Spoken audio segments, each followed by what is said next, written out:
సాక్ష్యం చెప్పే ముందు ఇంకో మాట ఏంటంటే, నేను పడుకున్నప్పుడు నా భార్య పిల్లలు వేడి వేడి నూనె కాసిపోతే చంపేద్దాం అనుకున్నారు. ఎందుకు చంపేద్దాం అనుకున్నారో అని ఆలోచిస్తున్నారు కదా. నేను వంట మాస్టర్ అనమాట. నేను వంట మాస్టర్ అయితే రోజు తాగేసి విపరీతంగా కొట్టేసి జుట్టు పట్టుకుని గోళ్ళకేసి కొట్టి పీకి మీద కాలేజ్ తొక్కేవాడిని. పిల్లలు పుట్టనంతసేపు పాపం భార్య ఎన్ని దెబ్బలు అందింది కానీ పిల్లలు పుట్టి ఎదిగారా ఇంకా కొడుకు ఎదురొచ్చేస్తాడు, మా అమ్మని కొట్టామంటే ఊరుకొని ఆడు ఎంత ఉన్నా సరే అంటాడు. వీళ్ళు ఈటీవీ 2లో నేరాల ఘోరాలని అప్పట్లో 9:30కి వచ్చేసి చూస్తున్నారు. అందులో భర్త బాధలు తట్టుకోలేక భార్య పిల్లలు వేడి వేడి నూనె కాసిపోతే చంపేస్తారు. ఆ దృశ్యం జరిగిందని జరిగినట్టు మళ్ళీ క్రైమ్ స్టోరీలు చూపిస్తారనమాట. చూపిస్తుంటే మా అబ్బాయి అలా నూనె పోసి చంపేస్తారు. మా అబ్బాయి అన్నాడు, నాన్న ఇలాగే చంపేద్దామంటే దరిద్రం వదిలిపోద్ది అన్నారు. నా భార్య కూడా ఇలాగే తల ఊపేసింది. మరి ఏం చేస్తుంది, ఎన్నిసార్లు అని దెబ్బలు తింటుంది. పిల్లినంట గదిలో పెట్టి బంధిస్తే అదే పుల్లాగా అయిపోద్దంట. తిని ఉన్నారు కనుక వాళ్ళు ఏమన్నా చంపేద్దాం అనుకో. రోజు తాగొచ్చావు, నా రోజు తాగకుండా వచ్చింది నా టైం బాగుండి ఇప్పుడు దాకున్నాను. ఆ రోజు తాగుంటే అయిపోయేది క్లైమాక్స్ అనమాట. నాకు తాగులో లక్షణం ఎలా ఉంటుందో ఒకటి చెప్తాను. తాగుదేమో అమ్మ నా బూతులు తిట్టేస్తాడు, తాగకపోతే సీమ కూడా చచ్చిపోతుంది. ఇలాగే మీరేమో తాగొచ్చినాడు తాగొచ్చావా అని అడుగుతారు, మళ్ళీ తాగొచ్చినట్టుంటే మళ్ళీ ఇదే మాట అడుగుతారు. సరే నేను మా అమ్మాయి సాయి రాజేశ్వరి పేరు. ఈ పాప నేనంటే ప్రాణం. ఆడపిల్లల తండ్రిని చాలా ఇష్టపడతారు. మా అమ్మాయి పరిగెట్టుకు వచ్చేసి ముద్దు పెట్టి, డాడీ ఈరోజు నేను చంపేస్తారంట, అమ్మ అని ప్లాన్ వేసుకున్నారని. ఇంకెలా ఉంటుంది వాళ్ళ పంచం ఉండి. నేనన్నాను, అమ్మ చంపేంత కోపం వాళ్ళకి వచ్చిందంటే నేనెంత దుర్మార్గంగా ప్రవర్తించాను. తాగలేను కనుక. అమ్మ చంపితే ఒక దెబ్బతే చంపమని, రెండో దెబ్బ పడిందంటే నరికి చంపుతానన్నాను. వాళ్ళకి ఆ అవకాశం రాలేదు, నాకు ఈ అవకాశం దేవుడు ఈరోజు వరకు ఉంచాడు. అది యేసయ్యకి మాత్రమే మహిమ కలిగిన స్తోత్రం చెప్దాం. ఏ ఒక్క వ్యక్తిని దేవుడు ఎన్నుకున్న ఆయన ప్రణాళిక వేరు ఉంటుంది. మట్ట రత్తమని సూరమ్మని మా అమ్మమ్మ ఏమందంటే, ఒరే ఇన్ని లారీ యాక్సిడెంట్లు జరుగుతున్నాయి, నీ తల మీద ఏ లారీ ఎక్కెళ్ళట్లేదు ఏంటారు దుర్మార్గుడు, నేను అనవసరంగా పెంచాను, ఉగ్గుపాలు 2 ఒడ్డు గింజలు ఎత్తే చచ్చిపోయాడు అంది. అందరూ నా సాగు కోరుకుంటుమే, నన్ను మాత్రమే యేసయ్య కోరుకున్నారు. చప్పట్లు కొడుతూ దేవుడి నామమున మహిమపడదాం. హల్లెలూయా. మా అమ్మోళ్ళు చెల్లి అందే నా భార్యకి చెప్పిందంటే, వీడితో కాపురం చేయలేవు, అన్నంలో మందు కలిపి పెట్టి చంపింది. ఎవరైనా పిన్నాలో చెప్తారా అంటే అలాంటి పిన్నులు కూడా ఉన్నారు, వాళ్ళకి వందనాలు చెప్పాలి ముందు.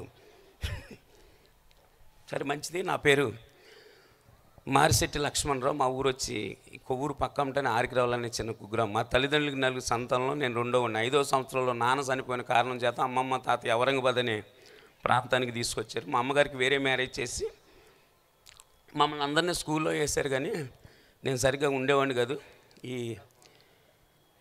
గోదావరి ఒడ్డు పక్కన గేదెలు కాసే వాళ్ళు వెనకాల వెళ్తుంటే నీ కర్మింతారని ఏడని చెప్పి మా తాత అన్నాడు పాలేరుతానం పెట్టారనమాట. పాక జగన్నాథ్ గారు అని ఉంటారు, వాళ్ళ దగ్గర పెడితే అలా పశువులు కాస్తున్న నన్ను మా దగ్గర బంధు మా పెద్దమ్మ కొడుకు విజయవాడ తీసుకెళ్ళి నీకు మంచి భవిష్యత్తుని చూపిస్తానన్నాడు. భవిష్యత్తు అంటే బాగుంటుందని ఔరంగాబాద్లో గౌడాస్పేట అని ఉంటుంది. ఇంటింటికి వెళ్ళి మా అన్నయ్య నన్ను బెజవాడ తీసుకెళ్తున్నాడంటే, నువ్వు అసలు తొంటరోడు అక్కడ కుదురుకుంటారు బాబు, రౌడీలు చంపేస్తానని తీసుకెళ్ళారు.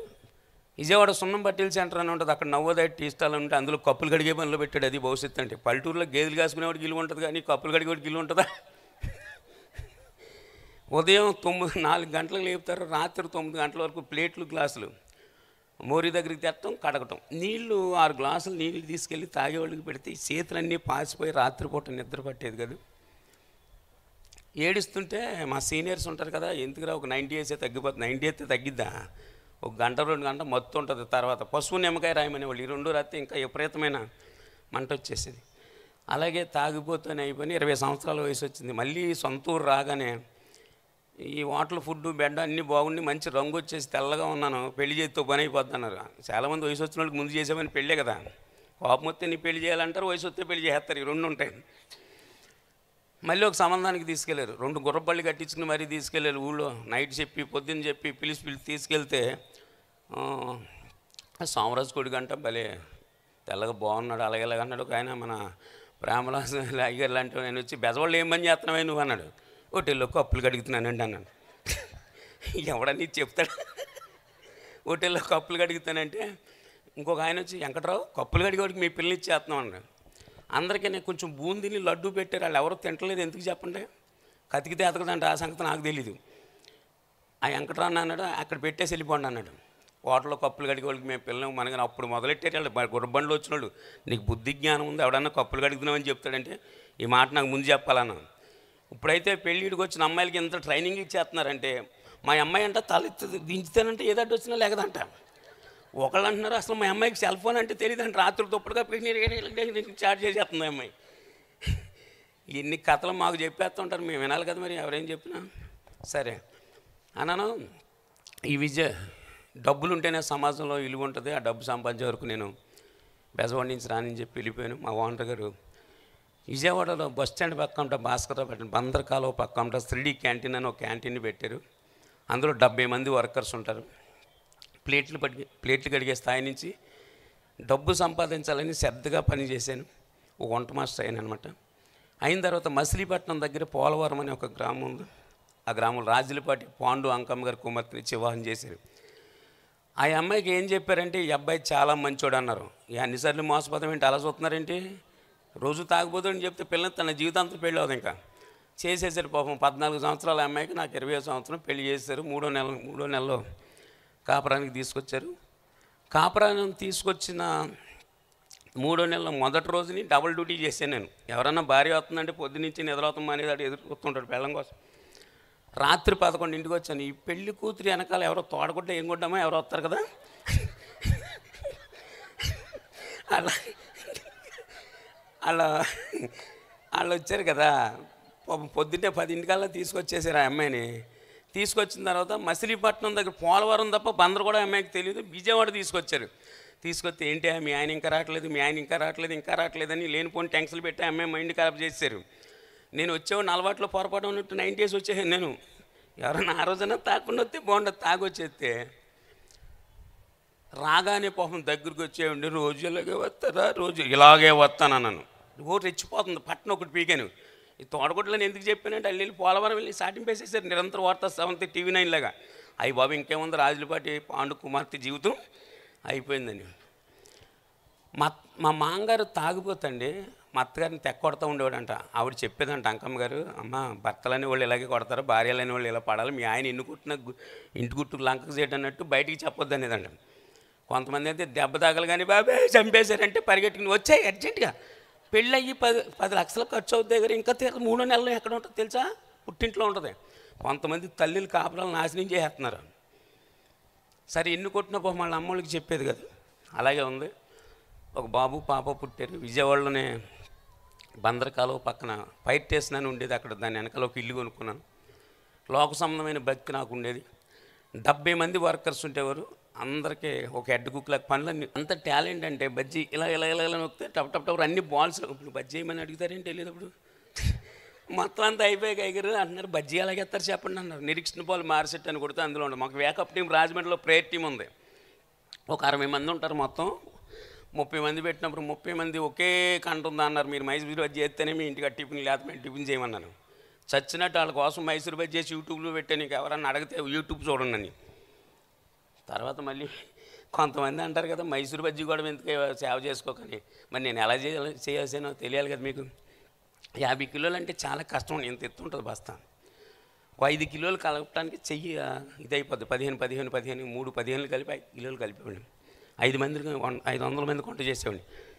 విపరీతమైన తాగుడు. మాస్టర్ని అయిపోయాను కదా, 70 మంది స్టాఫ్ కదా, వద్దన్నా ఫోన్ చేస్తారు మందు మాస్టర్కి. విపరీతమైన తాగుబోతు. ఒకరోజు మా అమ్మగారు విజయవాడ వచ్చింది. నాకంటూ లోక సంబంధమైన భక్తి ఉండేది. నా భక్తి ఏదో నేను చేసుకుంటే ఎదరికెళ్ళేవాడిని. మా అమ్మ అంది యేసు ప్రభువుని నమ్ముకుంది. ఇప్పుడు చెప్తే కానీ ఇంకెప్పుడు చెప్పొద్దు అన్నాను. ప్రభు గురించి చెప్తే మాకంటూ చాలా ఉన్నాయి, యేసు ప్రభు గురించి నాకు చెప్పొద్దన్న. నేను 4 గంటలకు డ్యూటీకి వెళ్తాను. ఆవిడ 3:30కు లేచి ఆకాశం వైపు చేతులు ఎత్తి కన్నీటితో ప్రార్థన చేస్తుంది. నా కొడుకు నశించిపోతున్నాడు, రక్షించని ఉలుక్కుపల్లికి వీడికేం పోయే కాలం వచ్చింది. నేను ఎక్కడ నశించిపోతున్నాను, సొంత ఇల్లు, భార్య, 2 పిల్లలు, హ్యాపీగా ఉంది జీవితం. అప్పుడు పార్ట్ టైం ఫోటోలు తీస్తూ ఉండేవాడిని. చాలా హ్యాపీగా గడిచిపోతుంది కదా అనుకున్నా. ఆవిడని ఏంటి ఎలా చేస్తున్నామంటే, నా భార్యని పిలిచి ఎందుకు ఆవిడని ప్రార్థన ఆపమని అన్నాను. ఆవిడ భక్తి ఆవిడ చేసుకుంటుందని ఏమన్నది. మా క్యాంటీన్లో 70 మంది వర్కర్స్ ఉండేవాళ్ళు. ఆ 70 మందికి ఎవరికన్నా డబ్బులు కావాలితే పెద్ద మాస్టర్ గారు చెప్తేనే ఇస్తానేవాళ్ళు. అంటే నేను ఒకసారి 10,000 రోజువారీ తీసుకున్నాను. కరెక్ట్గా కట్టాను. అనపర్తి నుంచి కనిగిరి నుంచి రేట్లు వచ్చి రోజువారీలు ఇస్తూ ఉంటారు అనమాట. 10,000 కరెక్ట్గా కట్టిన తర్వాత మళ్ళీ 10,000 తెచ్చి తీసుకోండి అన్నారు. నాకు వద్దన్నాను. మీకు ఖాతా బాగుందన్నారు. అయినా వద్దన్నా. ఈలోపు అట్టు మాస్టర్ వచ్చానంటే మీకు వద్దపోతే చెప్పండి నేను తీసుకుంటానన్నాను. ఏమన్నా ఇచ్చాడు. ఈడెళ్ళి ఏం చేశాడంటే టీ మాస్టర్ చెప్పాడు, అట్టు మాస్టర్ చెప్పాడు, పూరి మాస్టర్ చెప్పాడు, మాస్టర్ డబ్బులు ఇప్పేస్తున్నాడని. నేను చెప్తుంటే 1,50,000 వరకు ఇచ్చేసారు. నేను అనుకుంటున్నాను భలే వాల్యూ పెరిగిపోతుంది మనకి, మనం ఒక మాట చెప్తే డబ్బులు ఇచ్చేస్తున్నాను. అతను ఏం చేశాడంటే ఏదో నోట్ ఉంటుంది, స్పాన్సరీ నోట్ ఏంటి, అది తీసుకొచ్చి ఒక సంతకం పెట్టించుకునేవాడు. నాకు మారిశెట్టి లక్ష్మణరావు అని ఒకే పేరు మాత్రమే నేర్చుకున్నాను. ఇలా పెట్టేస్తున్నాను, భలే వాల్యూ అని తర్వాత తెలిసింది దాని సంగతి. ఒకరోజు అంటే మన చాలామంది అంటారు, మీరు అక్కడ నువ్వు చెప్తే ఇస్తారు సంతకం పెట్టంటే ఈజీగా పెట్టేస్తాం, అందంగా ఉందండి, నీ సంతకం భలేగా ఉందండి. అది బాబోయ్ మన సంతకానికి ఎందుకు, పేగనిస్తే ఒక తలకే ఉంటుంది అంటే, రాతనిస్తే వెనకాల తలకాయలన్నీ వెళ్ళిపోతాయండి, ఎక్కడ పడితే అక్కడికి ఇవ్వద్దు అంటాను నేను మామూలుగా, అంటే అనుభూతిలో చెప్తున్నమాట. క్యాంటీన్లో చాలా హ్యాపీగా జరుగుతుంది. యేసుప్రభు గురించి ఎవరన్నా చెప్తుంటే ఇష్టపడేవాడిని కాదు, నాకంటూ లోక సంబంధమైన ఎన్నో ఉండేవి, అన్నీ నేను ఎత్తను. కానీ సరే జరిగిన విషయం ఏంటంటే, అర్ధరాత్రి 1 గంటకి విపరీతమైన వాంతులు విరోచనాలు జ్వరం వచ్చేసి తీసుకెళ్ళి విజయ్ టాకీస్ సెంటర్లో ఒక హాస్పిటల్లో పాడేశారు. వాంతులు విరోచనాలు ఒకేసారి అయితే నరాలు ఇక్లీస్లోకి వచ్చి కాళ్ళు చేతులు ఏలాడిపోతాయి. వాళ్ళు సంతకాలు పెట్టి జాయిన్ చేసుకున్నారు. వారం రోజులు సాగు బతుకుల మధ్యలో ఉన్న మా అత్తగారు రెక్క, నా భార్య రెక్క బాత్రూమ్కి తీసుకెళ్తున్నారు అనమాట. ఎవరు హాస్పిటల్లో చూస్తానికి వచ్చినా మాస్టర్ చచ్చిపోతాడు. ఆ మాట విన్నప్పుడు ఇంకా గుండెదాడు వచ్చేస్తూ ఉండేది. చచ్చిపోతాడనే మాట వినగానే భయం వేసేస్తూ ఉంటుంది. ఈలోపు మా అమ్మగారు ఒక ప్రార్థనా తైలం తీసుకొచ్చి నా భార్యని అంటుంది, లక్ష్మణరావుని అడుగు ప్రార్థన చేస్తానని. ఈవిడేమన్నా నా మూర్ఖుడికి నేను అసలు చెప్పనంది. ఈ మూర్ఖుడికి ఎందుకంటే కాళ్ళు చేతులు పనిచేస్తలేదు, కొట్టడు కదని ధైర్యం, కాళ్ళు చేతులు పనిచేస్తలేదు కానీ నోరు జోలి పని ఆయనకి ఎక్కేసా పరిగెట్టుకొచ్చేసింది. ఏంటి అంటున్నామంటే, ఏదో మీ అమ్మగారు ఏదో ప్రార్థన చేస్తారంట. పిలిచాను, ఏంటమ్మంటే ప్రార్థన చేస్తాను. ఏంటి ప్రయోజనం అన్న, నువ్వు నమ్మితే యేసయ్యని మహిమ చూస్తావు, నాకు ఏ దేవుడైనా పర్లేదు ప్రార్థన చేయమన్నా. ప్రేయరాలు 3 సిలువు గుర్తేసి 3 డ్రాపులు నాలుక మీద పోసి కన్నీటితో ప్రార్థన చేసింది. దేవుని శక్తి నన్ను తాకింది. చప్పట్లు కొడుతూ దేవుని నామమున మహిమ. హల్లెలూయా. ఆవిడ ఏమందంటే, బ్రతికితే నిన్ను నమ్ముకుంటాను ప్రభు అని ఒక్క మాట చెప్పమంది అంతే. నేను బ్రతకాలి ప్రభు, నేను నమ్ముకుంటానని, నీ దేవుడిగా నేను అంగీకరిస్తానన్న. అప్పటి వరకు వాంతులు విరోచనాలు అయ్యాయి కదా. ఆవిడ ప్రేయర్ చేసిన తర్వాత ట్యాబ్లెట్లు ఇచ్చింది, వాంతులు తగ్గడానికి విరోచనాలు తగ్గడానికి. ఆ 2 ఇల్లి ఇమిడి వాంతులు కట్టేడిపోయి విరోచనాలు కట్టేడిపోయి భోజనం పెట్టారు. 3 రోజుల్లో తీసుకొచ్చేసారు ఇంటికి. ఒక 80 రూపాయలు పెట్టి బైబిల్ కొని ఇచ్చింది. ప్రతి ఆదివారం మందిరానికి వెళ్ళమంది. దేవుడికి స్తోత్రం చెప్తాం. వారం రోజుల్లో బతకలేని కార్యం, అదే జరగలేని కార్యం ఒక చిన్న ప్రార్థన ద్వారా జరిగింది. నేను వెళ్ళిన మొదటి వారమే మందిరానికి వెళ్ళిన వారం పాస్టర్ గారు ఏపీసీలు రాసిన పత్రిక 5వ అధ్యాయం 25 వచ్చిన వాక్యం చెప్తున్నారు. అందులో ఏముంటుందంటే, పురుషులారా మీరును మీ భార్యల్ని ప్రేమించండి అన్నారు. నేను అనుకున్నాను ఈ రోజు నుంచి మా ఆవిడని తెగ ప్రేమించేద్దాం అనుకున్నాను. అప్పుడు దాకా కొట్టేవాడిని కదా, ఈ మనసు వచ్చేసింది. మీ ఆడవాళ్ళు ఎలాంటి వాళ్ళు, మీ ఆడవాళ్ళు కదా, మా ఊర్లో ఉన్న ఆడవాళ్ళు. మళ్ళీ ఇక్కడి నుంచి నేను బయటికి వెళ్ళాలి, అసలు ఇది కోరి మార్కెట్. ఎలాంటి వాళ్ళు అంటే, భర్తలు మారలేదు నేర్తారు కానీ వాళ్ళు మారితే నీవు రాక్షసులు అయిపోతారు. నేను ఎంత సైలెంట్గాను తెల్ల బట్టలు కుట్టిచ్చేసుకుని ఆదివారం బైబిల్ పట్టుకుని చక్కగా భక్తుల్లాగా వెళ్ళిపోతే, మీరును మీ భార్యని ప్రేమించండి అంటే, ఇవాళ మా ఆవిడని ప్రేమించేద్దామని వెళ్ళి అప్పటికే నేను ప్రభువుని నమ్ముకుంటాం, ఆమెకి ఇష్టం లేదు, అస్సలు ఇష్టం లేదు. 5ంటికి భర్త వచ్చి కొట్టేసి 7ంటికి ఐ లవ్ యూ అంటే 2 లవ్ యూ అంటారా? 5ంటికి కొట్టిన దెబ్బలు 8ంటికి గుర్తుండవా అంటారు కదా. అప్పుడు దాకా కొట్టేసిన దెబ్బలు ఉన్నాయి కదా. నేను ఎంత సైలెంట్ అంటే, రివర్స్ వంకాయ ఉండమంటే బెండగా ఉంటుంది, బెండగా ఉండమంటే పెట్టింది తినంటుంది. అయ్యి బాబు అనవసరంగా మారేంటారా బాబు, నా మాట వింటలేదు అనుకున్నా. మళ్ళీ వారం ప్రార్థనకి వెళ్తే ఒక పాస్టర్ గారు ఒక వాక్యం చెప్తున్నారు. పేతురు గారు యేసుప్రభు దగ్గరికి వచ్చి, నీకు ఈ మరణం దూరం అవుగా కానీ యేసుప్రభు గారు అన్నారు, సాతాను నన్ను వెనకపోమన్నారు. ఆ మాట చెప్పన్నారు. పేతురు సాతాను కదా, పేతురులో సాతాను ప్రవేశించి దైవ చిత్తాన్ని పాడు చేస్తుంది. కొన్నిసార్లు మీరు ఆధ్యాత్మికంగా ఎదిగితే నీ భార్యలకు దూరద్ది అన్నాడు ఆయన. అప్పుడు నాకు అర్థమైపోయింది, ఈవిడ మంచిదే కానీ దెయ్యం మంచిది. ఒక్కోసారి మీలో దూరుతుంది, ఒక్కోసారి ఆయనలో దూరుతుంది. మీరు ఎందుకంటే ఆయన ఉండగా ప్రభా ఈయన్ని మార్చిపోవడం ప్రార్థన చేస్తుంటారు కదా, ఆయన లేనప్పుడు చేయరా? సరే, అలాగ ఆధ్యాత్మిక ఎదుగుతున్న సమయంలో మా అత్తగారికి కాలు చేయి పడిపోతే పాస్టర్ గారి ప్రార్థన వల్ల స్వస్థ వచ్చింది. నేను దానియేలు పద్మారావు గారు అని ప్రకాశ్ నగర్ పైపుల్ రోడ్డు విజయవాడ, ఆయన ద్వారా రక్షణ పొందాను. నిరీక్షణ అని పేరు పెట్టారు. హ్యాపీగా జరుగుతుంది. ఒక 1 నెల రోజుల్లో ఈ రోడ్ల విస్తరణలో క్యాంటీన్ తొలగించేశారనమాట. నేను ఉన్న ఇల్లు కూడా తీసేశారు. రోడ్డు 1 టౌన్ వెళ్తానికి ఫ్లైఓవర్ బ్రిడ్జికి అడ్డొచ్చి ఇల్లు తీసేశారు. తీసేస్తే మేము రోడ్డు మీద పడిపోయాం. పూర్ణానందపేటలో ఒక అద్దెలు తీసుకుని ఒక సిస్టర్ గారి దగ్గరికి వెళ్ళి, మీరు ప్రభువుని నమ్ముకున్నారు, నేను ప్రభువుని నమ్ముకున్నాను, నాకు మాత్రం ఇన్ని ఇబ్బందులు ఎందుకు వస్తున్నాయంటే, ఆవిడ సామెతల గ్రంథం 24వ అధ్యాయం 10వ వచనం, యోబు గ్రంథం 34:10, విజ్ఞానం గల మనుషులారు నా మాట ఆలకించండి, దేవుడు అన్యాయం చేయటం ఆ సమని ఈ మాట చెప్పింది. ప్రార్థన చేస్తే దేవుడు మహాకృపలో ఉచితంగా ఇల్లు కట్టించి చప్పట్లు కొడుతూ దేవుడు నామని మహిమ. హల్లెలూయా. అప్పుడే అంబేద్కర్ ఆవాస్ వాంబే పథకం అని కొత్తగా వచ్చింది, ఇల్లు కట్టించి ఇచ్చారు. పాస్టర్ గారిని తీసుకెళ్ళి ప్రార్థన చేయించుకున్నాను, చాలా సంతోషంగా ఉన్నాం. కానీ పిల్లలకు భోజనం పెడతానికి లేదు, ఎందుకంటే చాలా ఇబ్బంది పడిపోతున్నాం అనమాట, అప్పులు అయిపోయింది.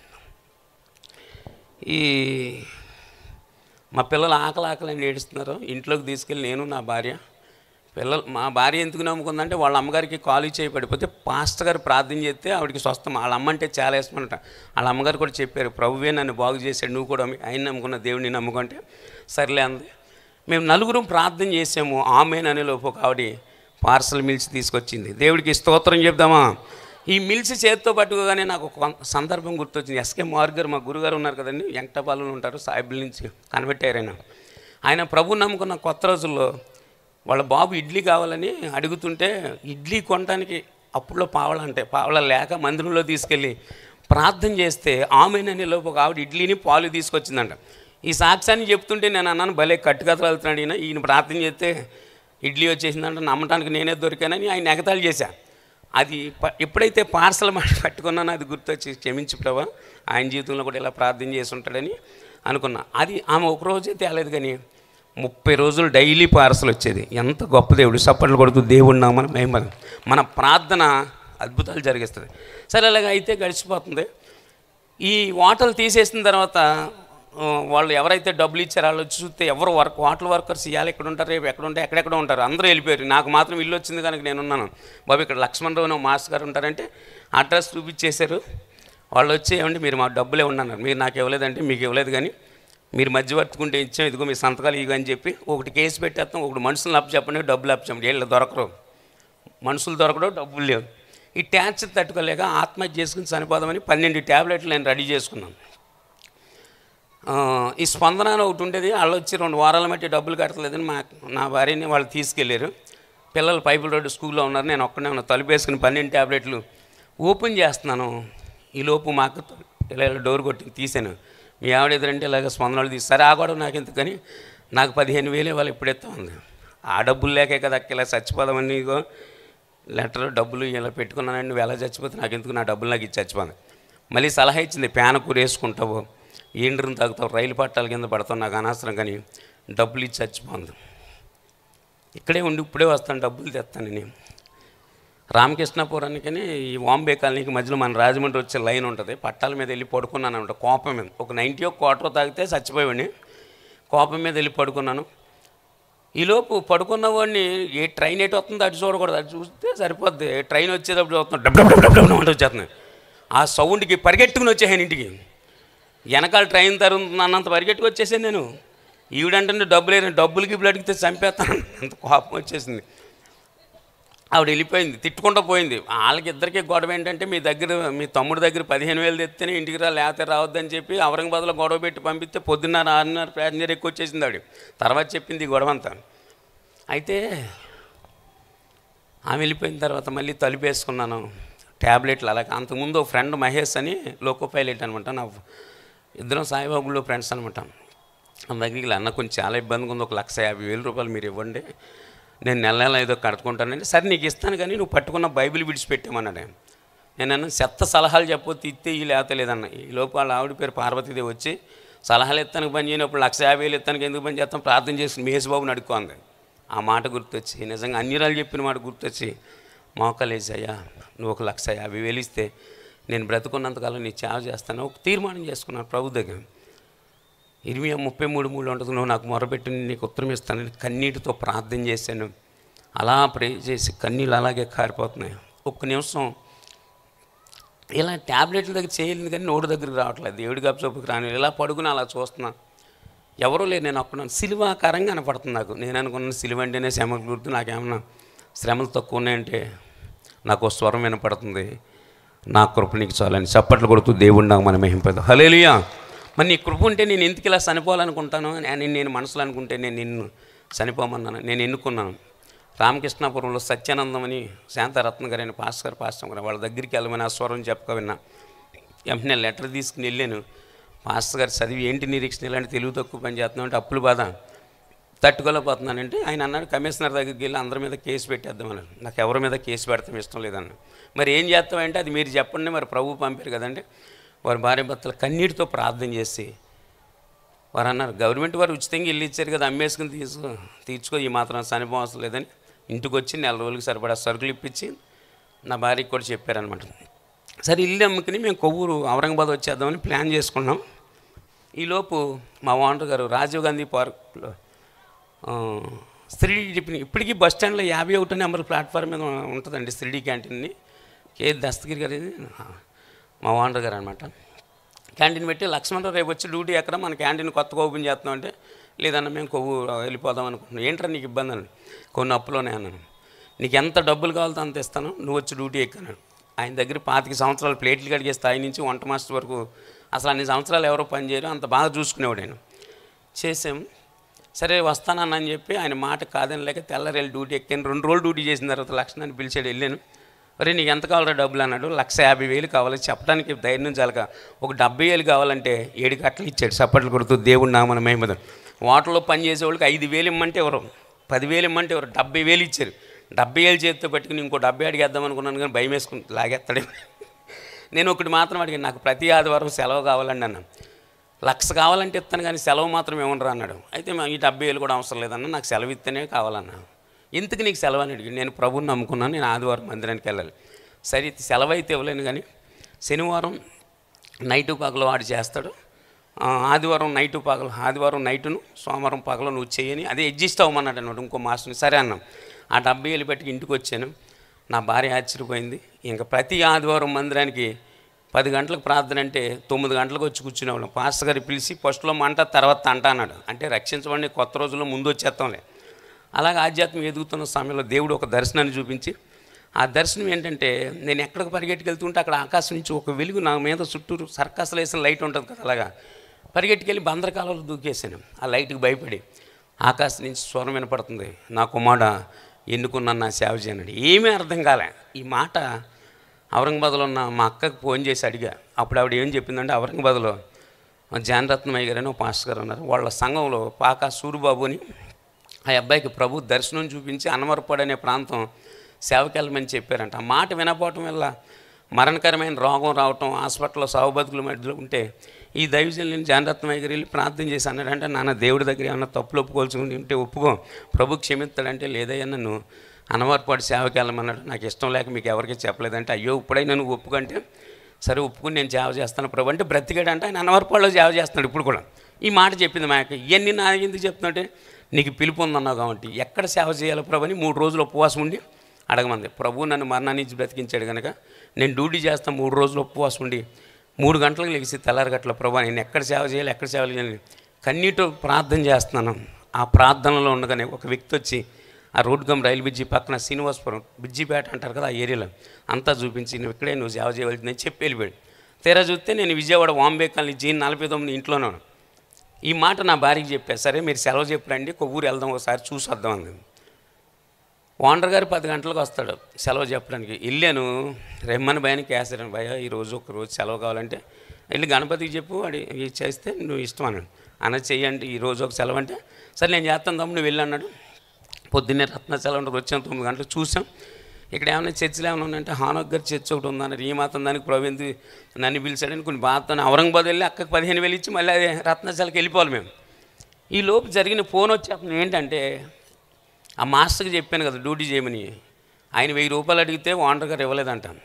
నాకేమో 70,000 ఇచ్చాడు, ఆడికేమో 70,000 ఇచ్చాడు, నాకు 1000 అడిగితే ఇవ్వలేదు. ఆ డ్యూటీ నేను ఎందుకు చేస్తానని చెప్పి డ్యూటీ దిగేసి వెళ్ళిపోయాడు చెప్ప చేయకుండా.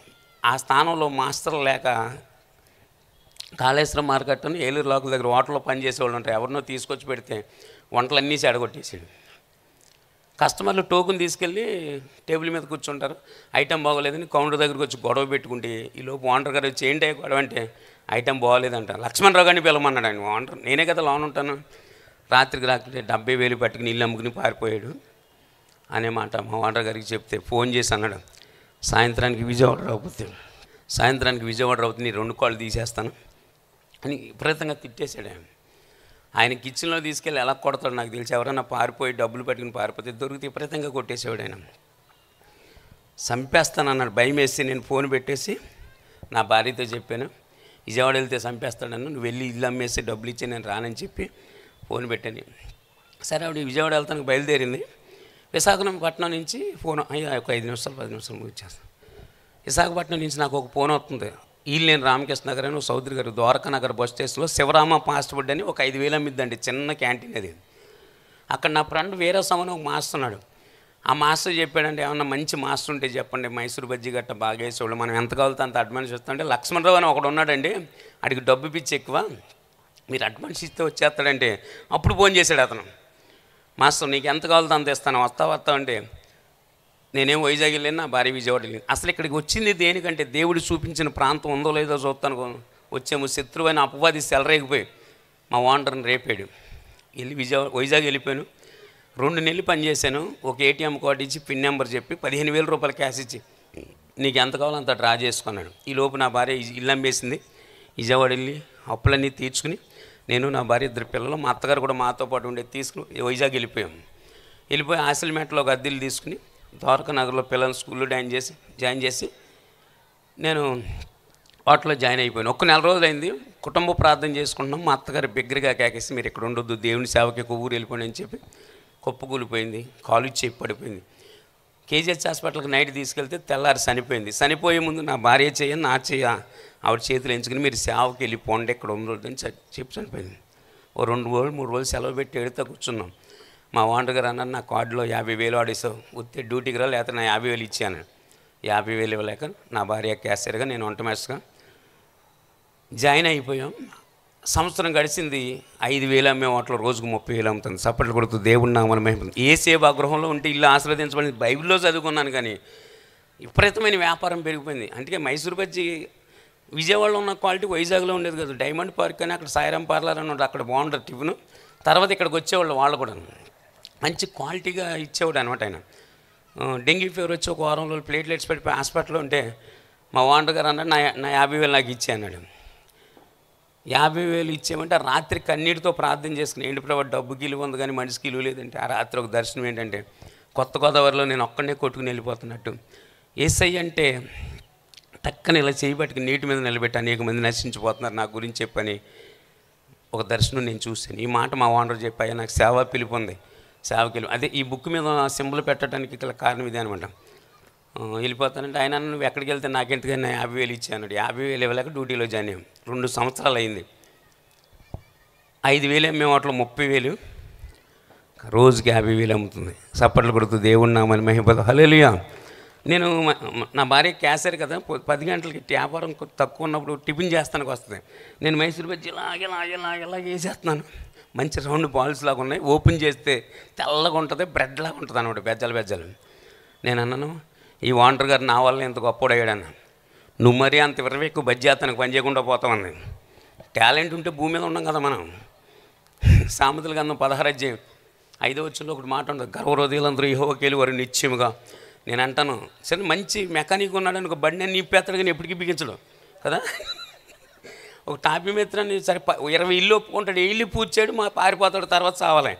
టాలెంట్ ఉన్నవాళ్ళు వాళ్ళ వెనకాల మనం పడతామే తప్ప అసలు టాలెంట్ని బట్టి విర్రవీగవా ఎందుకు పని చేయకుండా పోతావు. గర్వహృదయులందరూ యెహోవాకేలి వారు నిత్యముగా. నా వల్ల ఈయన ఎంత గొప్పడని మరీ అంత విర్రబెక్కు బజ్జీ అతనికి పని చేయకుండా పోతావు అంది. ఆవిడన్న 15 రోజుల్లో టీబీ వచ్చింది. ఎంత లావుగా కనపడుతున్నాను, టీబీ పేషెంట్ నేను. విపరీతమైన దగ్గు, కఫం, బ్లడ్ పడుతుంది. పెద్దవాళ్ళటేరులో టీబీ హాస్పిటల్కి వెళ్ళి ఎన్ని పూసల నుంచి వాటర్ తీసి టెస్ట్ చేస్తే నీకు టీబీ వచ్చింది, పొయ్యి దగ్గరికి వెళ్తే చచ్చిపోతావు అన్నాడు. ఇప్పుడు నా టాలెంట్ ఎందుకన్నా పనిచేస్తుందా? కప్పులు కడగడానికి కూడా పనిచేయదు. 6 నెలలు హాస్పిటల్లో ఉండమన్నారు. మా ఓనర్ గారు అన్నాడు విజయవాడ వెళ్ళి ఇంకో మాస్టర్ని తీసుకురానన్నా, నువ్వు పని చేయవు పనికి అన్నాడు. అంతే పక్కనెట్టేసాడు. పనికి వచ్చితేనే వాడుకుంటారు, లేకపోతే నిన్ను కూడా పక్కన ఎట్టేస్తారు, గుర్తుపెట్టుకోండి. ఓ మాస్టర్ని తీసుకొచ్చి పెట్టాను. తర్వాత 6 నెలలు హాస్పిటల్లో ఉన్నాను. ఆ టీబీ హాస్పిటల్లో ఉన్న పేషెంట్లను అందరినీ హెచ్ఐవి పేషెంట్, టీబీ పేషెంట్ ఒకేలాగా ఉండి శరీరము ఎముకలకి అంటిపోద్ది అనమాట. సన్నగా ఇలాగ అయిపోతారు, నిండి పీసులాగా అయిపోతారు. చూశాను. నేను అనుకున్నాను నా చివరి స్థితి ఇలాగ ఉంటుందని నాకు అర్థమైపోయి అక్కడ పాస్టర్ గారు ఉన్నారు, మోసేస్ పాస్టర్ గారు అని సంఘవి జోలు ఎదుర్కొంటారు ఆసిల్మెట్లో. ఆయన దగ్గరికి వెళ్ళి అయ్యా నా గురించి ప్రార్థన చేయండి. అప్పుడు ప్రార్థన కావాల్సి వచ్చేదిలే, బాధపడితే కానీ బోధపడలేదు, అందుకే పెట్టాడు శేఖరబాబు గారి పేరు. ప్రార్థన చేయమని వెళ్తే ఆయనకి దర్శనాలన్నీ చెప్పాను. నిరీక్షణ గారు మీరు ఓ పని చేయండి, ప్రభువా నన్ను బాగు చేయి, నీ సేవ చేస్తానని ఒకే ప్రార్థన చేయమన్నాడు. నా భార్య అంది ఇంటికాడ ఉండే మందులు 6 నెలలు హాస్పిటల్లో ఉండమన్నారు కానీ ఉంచలేదు. పాపం ఎంత నరకం చూపించినా కానీ చాలా ప్రేమ చూపించిందామా. నా భార్య డ్యూటీకి వెళ్ళిపోయేది, మా అబ్బాయి స్కూల్కి వెళ్ళిపోయాడు. నా కుమార్తె 10 సంవత్సరాల కుమార్తె నా దగ్గర పరిచయం చేసేది. ప్రేయర్ ఆయిల్ తీసుకొచ్చి సిలువ గుర్తేసి ఏమని ప్రార్థన చేసేది అంటే, ప్రభా మా డాడీని స్వస్థపరచండి ప్రభా. నేను ఫోటోగ్రాఫర్ని. నాకు ఇదివరకు ఫిలిం ఫోటోలు అండి 35 ఫోటోలు ఉంటాయి. కస్టమర్కి ఏమో 25 తీసిచ్చేవాడిని, 10 ఫోటోలు నేనే. నాకు ఫోటో అంటే అంత పిచ్చి అనమాట. అసలు కొనుక్కుందే నా కోసం. అది అందరూ ఎందుకు అన్ని తీసుకుంటావు, కస్టమర్కి 10 రూపాయలకి అంటే వాళ్ళకి ఇచ్చేవాడిని. మీకు లేదంటే పిచ్చి సెల్ఫీలు ఎందుకు దిగుతున్నారు మీరు, పిచ్చి ఉండమంటే నేను చెప్పుకుంటున్నాను, మీరు చెప్పుకుంటలేదు, అంతే తేడా. సరే విషయం ఏంటంటే ఆ ఫోటోలన్నీ ఇల్లంతా పేరు చేసుకుని, నేను టీబీ పేషెంట్ కదా, సన్నగా అయిపోయాను కదా, అది మధ్యలో అద్దం పెట్టుకుని దీన్ని చూడటం దాన్ని చూడటం నన్ను చూసుకుంటాం, ఇంకా భయం వేసేద్దాం. మా అమ్మాయిని ప్రార్థన చేసేది, ప్రభా ఎన్ని నియమికులను సైన్యంగా మార్చావు, సమాధిలో ఉన్న లాసను లేపావు, మా డాడీని స్వస్థపరిచాను. నా దగ్గర చెప్పేది, డాడీ ఏం భయపడకు డాడీ, యేసు ప్రభు అద్భుతం చేస్తాను. ఇలాగ 3 నెలలు ఏంటంటే, ప్రభా నన్ను బ్రతికించు, నీ సేవ చేస్తానని తీర్మానం చేశాను. స్వస్థపరచమన్నాను. 3 నెలల తర్వాత టీబీ హాస్పిటల్కి వెళ్తే అన్ని నార్మల్గా వచ్చేసి సప్పట్లు కొడుతూ దేవుడి నామమే హల్లెలూయా. సన్నగా అయిపోయాను. నేను ఏమని అడిగాను తెలుసా, నా పొట్ట నాకు కావాలని అడిగాను. ఇప్పుడేమో పొట్ట తగ్గించున్నాను, మరి వాళ్ళు మోతున్నారో నేను మోతున్నాను నాకు అర్థం కావట్లేదు. ఏమని, ఎందుకంటే పేషెంట్ని చూస్తుంటే అందరూ వెనక్కి వెళ్ళిపోయారు. ఇప్పుడు ఈ మధ్యన కరోనా వచ్చేది కట్టుకుంటున్నారు, కానీ నేను టీబీ పేషెంట్కి ఉన్నప్పుడు కర్చీఫ్ కట్టుకుని వెళ్ళేవాడిని. మా హోటల్లో ఏమైనా పుకారు చేశారంటే, మాస్టర్ గారికి ఎయిడ్స్ వచ్చేసింది అన్నారు. పుచ్చిందంటే పురుగులు పట్టింది అంటారు. అలాగే దగ్గితే ఇప్పుడు దగ్గరా మీరు, అంతే మళ్ళీ కరోనా అంటారు. అందుకే దగ్గకండి. నిజం కదా అయ్యారు. ఇప్పుడు 2 సార్లు నేను తగ్గానంటే మైక్ మరి ఎన్ని స్ప్రే చేస్తారు మీరు. 3 నెలలు కన్నీటితో ప్రార్థన చేశాం. ప్రభు అద్భుతం చేశాడు. ఆ రిపోర్ట్ పట్టుకుని నేను ఆనందంతో ఇంటికి వస్తున్నా హాస్పిటల్ నుంచి, టీబీ హాస్పిటల్ నుంచి. నా భార్య దగ్గరికి వెళ్ళి, ప్రభు నన్ను బాగు చేశాడు, మనం సేవకి వెళ్ళిపోదాం పదా అన్న. వెంటనే అన్నమాట, పని చూసుకుంది. కొంపకి బైబిల్ పట్టుకుని అడుక్కుంటామా, ముదనస్తు సేవ, ముదనస్తు దర్శనాలు అంది. ఇక్కడ సేవకులు అందరూ చాలామంది ఉన్నారు. ప్రతి ఒక్కళ్ళు ఒక పిలుపుతోనే, ఒక దర్శనంతో వచ్చారు సేవకి. బతకలేక కదండి, మీకన్నా ఎక్కువ టాలెంట్లు ఉంటాయి మాకు. మా భుజాల మీద ఉండి ఎన్నో అవమానాలైనా నిందలైనా పడుతుంది తప్ప బతకలేక అయితే కాదు. అడుక్కుంటావా అంది. రక్షణ పొందిన బాప్తీసం తీసుకున్న తర్వాత ఎప్పుడు ఆమెను కొట్టలేదు నేను. నిజంగా మనం ఎంత తగ్గించుకుని ఉంటే ఆడవాళ్ళు అంత రెచ్చగొట్టేస్తుంటారండి బాబు. మీకు వందనాలు. మన అమ్మగారికి అసలు చెప్పలేము, వీళ్ళన్నా చెప్పుకుంటారు కానీ మనం అసలు చెప్పుకోలేము. ఎవరికి చెప్పుకోలేని బాధ ఎవరికి మాకే. తెగనం వేస్తున్నారు పిల్లలు పాపం. మీకుంటే కంగారు పడకండి నాన్న, పెళ్ళి అయిన తర్వాత ఉంటుంది. ఊరినంతా చేయిస్తారు కానీ భార్యని చేయి. అందుకే ఇల్లుకి ఏంటి రచ్చగెలవమన్నారు. ఎందుకే ఇల్లు ముందు భార్యని గెలిచి తర్వాత ఉన్నవాళ్ళు గెలవాలి. అడుక్కుంటావు అంది. ఆ మాటకి విపరీతమైన కోపం వచ్చి, పచ్చడి బండి అని ఉంటుంది కదండి, రోకల్లో సగం ఉంటుంది, అది దొరికింది నా చేతికి. విపరీతంగా కొట్టేసి లాస్ట్ సారి తల పగలు కొట్టేద్దామని ఇలా పైకి ఎత్తేసరికి నా కూతురు కాళ్ళ మీద పడిపోయి, డాడీ అమ్మను కొట్టొద్దు డాడీ, మన ఇద్దరం సేవకి వెళ్ళిపోదాం అంది. అప్పుడు మనిషివా పశువా, గుడ్డును బాదినట్టు బాదుతున్నావు, సేవ అని ఎడుతూ ఏం చెప్తావు నువ్వు ప్రజలకు వెళ్ళి? అసలు చదువు లేదు, సంజ లేదు, నీ కోపం తగ్గలేదు, అహంకారం తగ్గలేదు, గర్వం తగ్గలేదు. అయినా మనం ఓనర్ గారికి 50 వేలు వాళ్ళు ఇచ్చేసిన నేను సేవకు వస్తాను. ఆవిడన్న మాటలు బట్టి సేవ అనే మాట విరక్తి వచ్చేసింది. సేవకు ఓర్పు సహనం ఉన్న నిజమే, ఓర్పుని బట్టి మేము అందరం సేవ చేయగలుగుతున్నాం. లేకపోతే మాకు ఇదివరకు ఉన్న కోపాలు అయితే అసలు బైబిల్ ఇసిరేసి వెళ్ళిపోతాం. దేవుడు అంత తగ్గించుకునేలాగా మమ్మల్ని చేశాడు, అది ప్రభుకే మహిమ. సరే కోపం వచ్చింది, తల పగలు కొట్టేద్దాం అనుకున్నాను. మా అమ్మాయి రాజీ అంటే నాకు చాలా ఇష్టం. ఎంత ఇష్టం అంటే, బైబిల్లో మత్తయి సువార్త 10:37 ఉంటుంది, నాకంటే తల్లి నేను తండ్రి నేను ప్రేమించేవాడు నాకు పాత్రుడు కాడే. నేను టీవీ వస్తే నాకు మంచం అన్నీ దుప్పడు కంచం అన్నీ సపరేట్గా పెట్టి రూమ్లో పడుకోబెడితే తెల్లారేటప్పటికి నన్ను పట్టుకుని ఉండేది. అంత ప్రాణం అనమాట. ఎందుకే టీవీ పేషెంట్ చచ్చిపోయినా పర్లేదు, మన అందరూ చచ్చిపోతాను అనేది.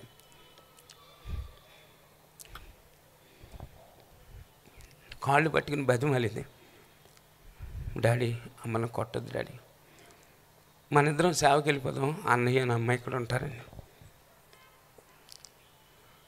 ఇరక్తో వచ్చేసి బైబిల్ ఇచ్చేసి కాలుతో తొక్కేసి సేవకి వెళ్తాననే మాట నేను చెప్తే నీ చెప్పించుకుంటాను, నువ్వు స్థిరత్వం లేని మూర్ఖుడు అంతే, ఫైనల్గా నువ్వు సేవకి వెళ్తే పిల్ల పెళ్ళి అలా చేస్తావు అంతే. ఇది జరిగిన ఒక 15 రోజులకి అర్ధరాత్రి 1 గంట విపరీతమైన జ్వరం వచ్చేసింది మా అమ్మాయికి. పక్కనే సీతమ్మపేటలో రామటాకీస్ ఎదురుగుండా ప్రేమ హాస్పిటల్ అని ఉంటుంది, 200 ఫీజు కడతానికి లేక అర్ధరాత్రి 1 గంటకి సీతంపేటలో తిలక డాక్టర్ గారు ఒక ఆయన ఉంటారు, రెడ్డి గారు అని, 20 రూపాయలే ఫీజు, వాళ్ళు పగలే ఉంటారు, నైట్ ఉంటారు. ఫోన్ చేసి చెప్దామంటే ఫోన్లో బ్యాలెన్స్ లేదు, 3 నెలలు బట్టి పని లేక ఫోన్ బ్యాలెన్స్ చేయించుకోలేదు, పాస్టర్ గారికి చేద్దామన్నా డబ్బులు లేవు, ఏం చేయలేదు తెలియక ఫోన్ అలా పట్టుకుని 108కి ఫోన్ చేశాను. అంబులెన్స్ వచ్చింది. ఏంటంటే ఇది పరిస్థితి అంటే, జ్వరానికి కూడా 108 కావాలంటే విపరీతమైన వాంతులు అయిపోతున్నాయండి, ఏ హాస్పిటల్ తీసుకెళ్ళాలంటే ఇలా కేజీహెచ్ హాస్పిటల్ అండి. సరే తీసుకెళ్ళిన తర్వాత అక్కడికి వెళ్ళాక నడిపించుకునే తీసుకెళ్ళాం పిల్లల్ని, అంబులెన్స్ దిగానే పండుగ పెట్టారు, ఒకే ఒక ఇండియన్ చేశారు, వెంటనే కాలు ఇచ్చి పడిపోయి మూతొంకర వచ్చేసింది. మేమంటున్నా బాగున్నామనే కదా మీకు తీసుకొచ్చాము, ఇలాగ అయిందంటే ఆ ఇండక్షన్ ఏ రియాక్షన్ ఇచ్చింది ఇప్పుడు కూడా నాకు తెలీదు, బాగున్నాము ఏమో మాకు తెలియదు అన్నారు. ఉన్నట్టుండి వాంతులు అయిపోయి కళ్ళు స్టక్ అయిపోయి అలా పిల్ల కోమలోకి వెళ్ళిపోయింది. గుడ్లు ఇలాగా పైకి అలా తేలిపోయినట్టుంటే వెంటనే ప్లాస్టర్ వేసి దూది పెట్టి ప్లాస్టర్ వేసేసారు. అప్పుడు నేను నా భార్య గోళ్ళకి కొట్టుకుని తలలు బాదుకుని ఏడుతున్నాం, ఎందుకు మన కర్మ ఇలా కాలిపోయింది. ఇది 2008 మే నెల, 2వ తారీఖు హాస్పిటల్లో జాయిన్ చేసాం, 6వ తారీఖు వరకు రోగం ఏంటో కూడా అర్థం కాలేదు. మా ఓనర్ గారు అక్కడ ఉన్న మోసెస్ పాస్టర్ గారు వచ్చి డాక్టర్ గారిని కలిసి మేము బయట వైద్యం చేయించుకుంటాం, పేషెంట్ని పంపించమంటే మేము బయటికి పంపించాం, ఎంఆర్ఐ స్కానింగ్ తీయించమన్నారు. తీయించిన తర్వాత మీ అమ్మాయికి మెదడు ఓపు వచ్చింది, బ్రతికిన అంగవైకల్యంగా ఉంటుంది, వైద్యం చేయమంటే చేస్తామంటే ఎలా ఉన్నా పర్వాలేదు మా అమ్మాయి బతికుంటే చాలు చేయమని వైద్యం మొదలు అయ్యో 5 ఇంజక్షన్లు రాశారు, వైద్యం చేస్తున్నారు. నేను విజయవాడ శాంతరత్న గారు అని ఒక పాస్టర్ గారికి ఫోన్ చేసి, అమ్మ నా కుమార్తెకి బాగోలేదు కొంచెం ప్రార్థన చేయండి అంటే ఆమె అంటుంది, అర్జెంటుగా మీ అమ్మాయిని తీసుకుని కొవ్వూరు వచ్చేయండి నాన్న, దేవుడు మీ అమ్మాయిని మొత్తపోతున్నాడు, నువ్వు ఇప్పుడు అర్జెంటుగా వస్తే నీ కుమార్తె బతికిద్ది లేకపోతే బతుకుతాను. విపరీతమైన కోపం, మీరు మనిషిలా పశువులా, పిల్ల సాగు బతుకులు ఉంటే సేవకు రామంటాడు, సేవకు రా, నేను అసలు రావాల్సిన పని లేదని చెప్పి యేసుప్రభుని ఇష్టం ఉన్నట్టు తిట్టేసి ఆవిడ ఇష్టం ఉన్నట్టు తిట్టేసాడు. ఈలోపు నా మరి కొంచెం అన్నం పెట్టింది, అసలు పిల్లకి బాగోపోతే నాకు 4 రోజుల మట్టి ఫోన్ చేయట్లేదు, హాస్పిటల్ చాలా పెద్దగా ఉంటుంది, ఎక్కడికి వెళ్ళాలన్నా మనకి నానే వాళ్ళు ఎవరు లేరు, నేనే తిరగవలసి వస్తుంది. పెట్టింది కానీ అన్నం తినట్లేదు, కానీ ప్లేట్లో ఎట్టెట్టు పెట్టి కలుపుతూ అంటున్నాను, ఎవరి కోసం బతికించడం, నేను వెళ్ళి సేవ చేయాలంటే నా కూతుర్ని బ్రతికించవలసిందని వెర్రవీగుతూ మాట్లాడుతున్నాను. ఈ లోపు మా అబ్బాయి పరిగెట్టుకుంటూ వచ్చేసి, డాడీ చెల్లికి ముక్కమ్మట 5 పెట్టారు కదా డాడీ, 5 అమ్మట రక్తం ఆగకుండా ఫుల్ బ్లాక్ అయిపోయి కంట్రోల్ అవ్వట్లేదు, డాడీ 25 మంది డాక్టర్ సుమారు ఉన్నారన్న. పరిగెట్టి వెళ్ళి చూసేసరికి ఈ గుండెని టపా బాతున్నారు, సూదులతో గుచ్చుతున్నారు కానీ నరాలు చచ్చిపడిపోయి ఆ సిలోన్ వాటర్ ఎక్కట్లేదు. నాకేమో 3 నెలలు దృశ్యం కనపడుతుంది, డాడీ మా చెల్లికి మన డాడీకి ఏం అవ్వకుండా చేయదండి. ఆ ప్రార్థనే గుర్తొస్తుంది. ఏ కుమార్తె కోసమైతే నా భార్య సేవకు వద్దని చెప్పిందో ఒకేసారి కళ్ళ ముందు వేసి చనిపోయింది. ప్రియులరా, కళ్ళ ముందు కుమార్తె చనిపోయేసరికి బ్రతకడం వేస్ట్, ఆత్మహత్యం చేసుకుని చనిపోదామని పరిగెట్టుకుంటూ సముద్రం వరకు వెళ్ళిపోయాను. వెళ్ళిన తర్వాత అక్కడ ఉన్న వాళ్ళందరూ తీసుకొచ్చి, ఏదో నీకు సేవ పిలుపు ఉందంట కదా, సేవ చేయొచ్చండి, సేవ చేయకపోతే దేవుడు మనుషులను చంపేస్తాడు, యేసు ప్రభు పేరు ఎత్తారంటే మర్యాద ఉండమని ఇష్టం వచ్చినట్టు బూతులు తిట్టేశాను. ఆ సమాధి కార్యక్రమం కూడా మోసెస్ పాస్టర్ గారు చేశారు. మేము 5 వెళ్ళాం, వైజాగ్ 2 మున్సిపల్ ఆఫీస్ పక్కమట సమాధిల తోట ఉంటుంది, అందులో సమాధి చేశారు. సంఘస్థులు 5-6 ఇంటి వరకు ఉన్నారు, ఎవరి మట్టుకు వెళ్ళారు, వెళ్ళిపోయారు. నేను నా భార్య నా కొడుకు పట్టుకుని ఏడుస్తున్నాం, వద్దు ఏంటి మన కర్మ ఇలా కారిపోయిందని. తెల్లరగట్లు 3 గంటలకు ఒక స్వరమైన పడుతుంది, నీకు ఇంకా కుమారుడు ఉన్నాడన్న సంగతి మర్చిపోతున్నామని గుండె జల్లుమైపోయి నా సేవ చేయమనగానే. నా భార్య తను సేవకి వెళ్ళిపోతుంటే, చిచ్చి యేసు ప్రభు పేరు ఎత్తగా ఆయన దేవుడే కదని తిట్టింది. సరే ఊరు వదిలి వెళ్ళిపోదాం మనం ఒక ఊరు అన్నాం. సరే ఓనర్ గారికి చెప్పు రండి వెళ్ళిపోదామని. 6వ తారీఖు పాప మరణించింది, 10వ తారీఖు ఆదరణ కూడికి పెట్టుకుని ఓనర్ గారి దగ్గరికి వెళ్ళి మేము వెళ్ళిపోతాం సార్ అంటే, నాకు ఒక్క రూపాయి ఇవ్వద్దు, మీరు సేవ చేసుకోమన్నాడు. చప్పట్లు కొడుతూ దేవుడు నామనమే. హల్లెలూయా. పాప చనిపోయిన తర్వాత వచ్చి 250 అద్దెల్లు తీసుకుని కొవ్వూరులో సేవ ప్రారంభించాం. దేవుడు మహాకృపను బట్టి ఇప్పటి వరకు ఒక 2500 ప్లేసుల్లో సాక్ష్యం చెప్పడానికి ప్రభు కృప చూపించారు. చెప్పాలంటే ఇంకా చాలా ఉన్నాయి, కానీ టైం అయిపోయింది. అయ్యగారు నా కోసం చూస్తున్నారనే విషయం అర్థమైంది. బాబు కేరళలో ఐపీసీలో 4 సంవత్సరాలు పాస్టర్ అయినాయి. ఉత్తరాఖండ్లో 2 సంవత్సరాలు సువార్త పరిచయం చేసి ఇప్పుడు ప్రజెంట్ ధవళేశ్వరం దగ్గర వాటర్ కాలనీలో సేవ చేస్తున్నాడు. అద్భుతం ఏంటంటే, నా కుమార్తె లాంటి పోలికలతో కలిగిన కోడలు మా ఇంటికి వచ్చింది. చప్పట్లు కొడుతూ దేవుడి నామను మహిమపడింది. ఇది దినకరన్ గారి జీవితంలో జరిగిందంట, తర్వాత నా జీవితంలో జరిగింది. సేమ్ మా పాప ఎలాగుంటుందో అలాగే నాకు కోడలు ఉంటుంది. ఇప్పుడు నన్ను డాడీ అని పిలుస్తుంది, నా భార్యని మమ్మీ అని పిలుస్తుంది. నేను మార్క్ గారి దగ్గర పరిసర చేస్తానికి వెళ్ళినప్పుడు ఒక రోజు ఏడుస్తూ కూర్చుంటే, ఎందుకు బ్రదర్ ఏడుతున్నారని ఒక సిస్టర్ అడిగితే, కుమార్తె చనిపోతే ఏడరా అంటే, మీరు కూడా ప్రార్థన చేయండి, దినకరన్లాగా కోడలు మీ అమ్మాయి పోలికల్లో వస్తుందేమని. నేను అదే ప్రార్థన, మా ఇంటికి వచ్చే కోడలు నన్ను డాడీ అని పిల్లలని ప్రార్థన చేశాను. అనుకోని రీతికి అలాగొచ్చింది. పోగొట్టుకున్న అన్నీ వచ్చినాయి. ఈరోజు వాటిలో కప్పులు కడుక్కొని నేను అనేక చోట్ల ఓడబడుతున్నాను.